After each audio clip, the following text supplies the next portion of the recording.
Now, going back, just kind of rewinding just a little bit before they enter the cabin, in the beginning of this scene, the log lady, already expecting company, manages to startle 4 grown men.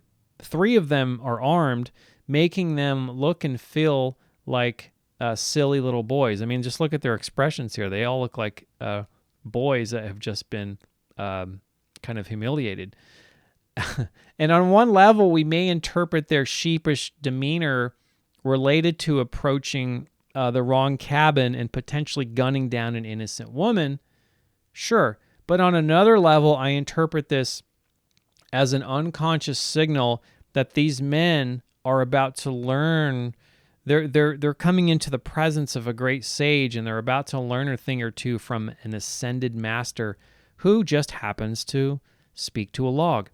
This has something to teach us all about the peculiarities of certain people who may have something important to tell us if we can only get past our obsession with how things may appear on the surface. Now, similar to Laura Palmer, to a lesser degree, Margaretlanterman, which is an appropriate name befitting an oracle, is also a victim of trauma, having lost her beloved husband in a fire the day after their wedding. The name Margaret, originally derived from Greek, refers to a pearl. Similar to Laura's jade, the pearl is not translucent, but is actually semi-transparent. Log Lady's trauma was devastating, but the darkness could not completely possess her in her life like it did to Laura. Notice she wears her wedding band as she clings to a severed limb of a dead tree in honor of her husband. She is a deeply traumatized character, having been lost in the forest once at an early age and being paranoid of owls ever since. Yet she remains a light worker despite her intense suffering. She is all too aware of the darkness and the owls which inhabit it, having witnessed it firsthand, and she will never forget it. Margaret reminds us that it isn't how the message is transmitted, but that the message is actually delivered and received in the first place. And just like Laura, who projected her trauma outward onto others at times, like, for example, getting Bobby to sell her drugs, Margaret has an edge to her, having also been touched by the darkness. Like Laura, like all of us, projecting the inner world to those around us. In other words, we believe what we perceive. How we view the world is a reflection of our own inner spirit. And so our inner world is influenced by certain powerful events from the external, which acts as a certain spiritual feedback loop.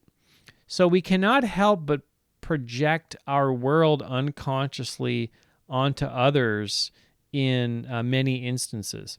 Should we bring this unconscious projection into the forefront of our minds, or should a profound or traumatizing experience become embedded in our psyche, this will undoubtedly shape our worldview.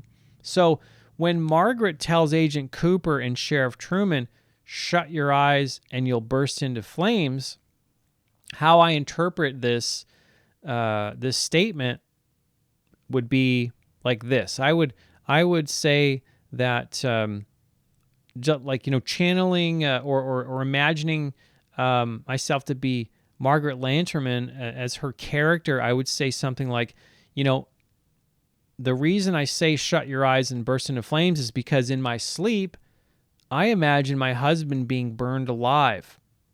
So please, every time I close my eyes and I lay down at night by myself and he's not there, I'm reliving that. So please, if you would, just sit down, have some tea and cookies with me, please, if that isn't too much to ask. Oh, and I have something really important to share that may help you.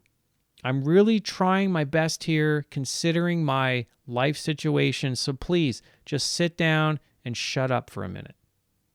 That's how I interpret what the log lady means when she says, shut your eyes and you'll burst into flames. Now, a little later after meeting with the log lady, the boys find the cabin they've been looking for. And again, we're shown a similar shot as seen earlier in Renault's apartment when they were looking at the photo. I feel like this may have been inspired by Billy Wilder or Fellini, but I can't be sure. Maybe someone out there watching this who is a film buff can comment on this particular shot, but I really like it. However, this time, this staggered profile shot has a fourth character in it, which is Dr. Hayward. The world of the metaphysical is ruled by the number 3, whereas the manifest world or physical world is ruled by the number 4. So just keep that in mind for a moment.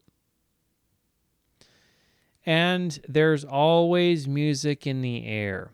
As Agent Cooper says to himself, entering the cabin, lifting the needle off of the turntable. This entire episode seems like the physical counterpart to the unmanifested reality of Agent Cooper's premonition or dream back in episode 3. And of course, the song is Into the Night by Julie Cruz.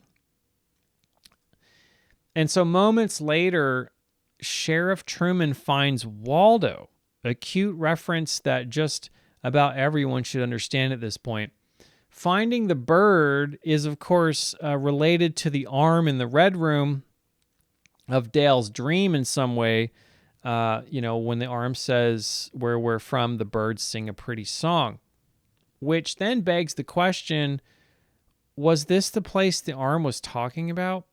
It certainly seems so in at least one sense, especially when we consider just how many times spirit entities communicate with Dale, Laura, and other characters in the show. And this plural, using that in the plural, where we're from, seems to include his cousin Laura in that statement. Now, this seems quite contradictory given Laura's terrestrial origins and the man from another place's connection to the supernatural origins of Mike. It isn't quite clear, but that's how things are in the dream world. Now, unless somehow the darkness embodied by Bob with Mike and perhaps now the man from another place as his extended familiar, no pun intended, are indeed referring to eternal darkness, a darkness which has laid claim to Laura's spirit as Bob's desire to possess her, even further evidenced by the arm's claim that she is his cousin. Are you confused yet? Welcome to Twin Peaks.